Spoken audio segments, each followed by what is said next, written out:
Olá, olá. Pessoal, hoje eu vou falar aqui de um tópico específico do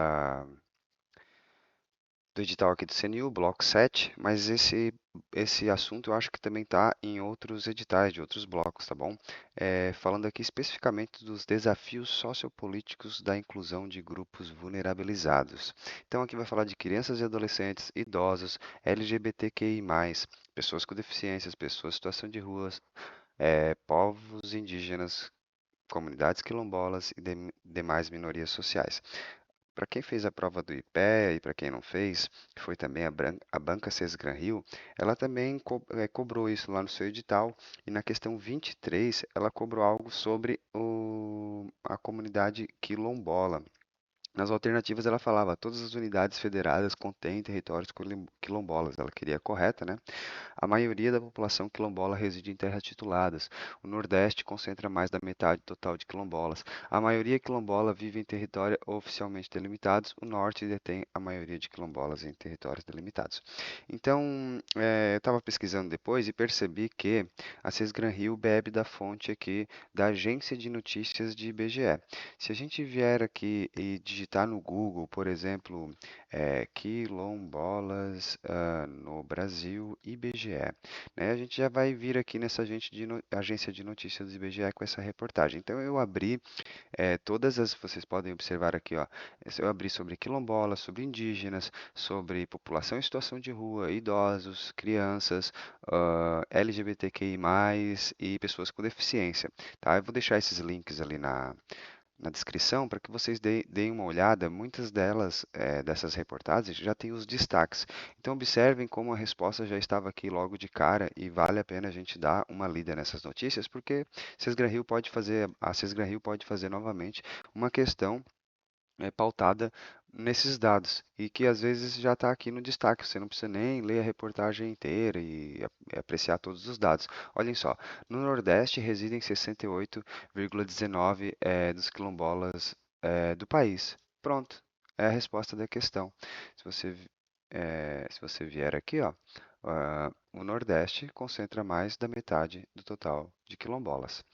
Então, eu só queria chamar a atenção para isso. Eu acho que é interessante a gente dar uma lida aqui, ó, sobre os quilombolas. Depois, Brasil tem 1,7 milhão de indígenas e mais da metade deles vive na Amazônia Legal. Olha, já vejo uma questão aqui trazendo quase a mesma coisa, né? Perguntando quase a mesma coisa. E agora sobre os índios e falando que é a Amazônia lá. Ah, aqui, ó. hum, Isso aqui é muito interessante. O IBGE realiza estudo inicial para levantamento sobre população em situação de rua. Está lá no nosso edital, né? Quer saber também sobre pessoas em situação de rua no contexto dos desafios sociopolíticos, da inclusão de grupos vulnerabilizados. Então vale a pena dar uma lida. Isso aqui não foi feito ainda um censo, né, sobre as pessoas que vivem nessas condições, mas foi feito um estudo.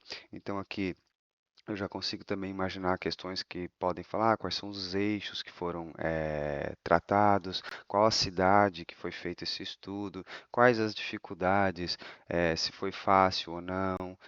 Então, vale a pena também dar uma lida aqui. O que mais aqui, ó? Sobre idosos, né? Já vem aqui nos destaques, dá uma olhadinha. A região norte é mais jovem, o Sudeste tinha menor proporção de homens. Então, são afirmações aí que eu já consigo ver lá na questão uma coisa simples, mas se a gente não tiver essa noção, e é importante que a gente tenha esse panorama, né, do país que a gente vive, né? Depois aqui sobre trabalho infantil, né? Olha só, ele aumentou no país, né? A questão pode simplesmente dizer que diminuiu. E pode vir uma questão, inclusive, englobando todos esses eixos, né? Na do IPEA, ela até foi tranquila, falou só sobre quilombola. Eu acredito que virá assim também, mas poderia estar misturando com todos esses dados, perguntando sobre idoso, sobre criança. Depois LGBTQI+, também, talvez uma parcela do que compõe essa população, porque aqui está falando sobre homossexuais, bissexuais, então, mas provavelmente deve haver mais notícias nessa agência de notícias IBGE sobre LGBTQI+. Pessoas com deficiência têm menor acesso à educação, ao trabalho e à renda. Então, deem uma olhadinha aqui nos destaques dessas notícias, que eu acredito que pode vir uma questão cobrando algo daqui, como foi feito já no IPEA. Beleza? Era isso, pessoal. Excelentes estudos e o que eu for vendo aqui de interessante, vou tentar trazer de forma rápida para a gente. Valeu, um abraço.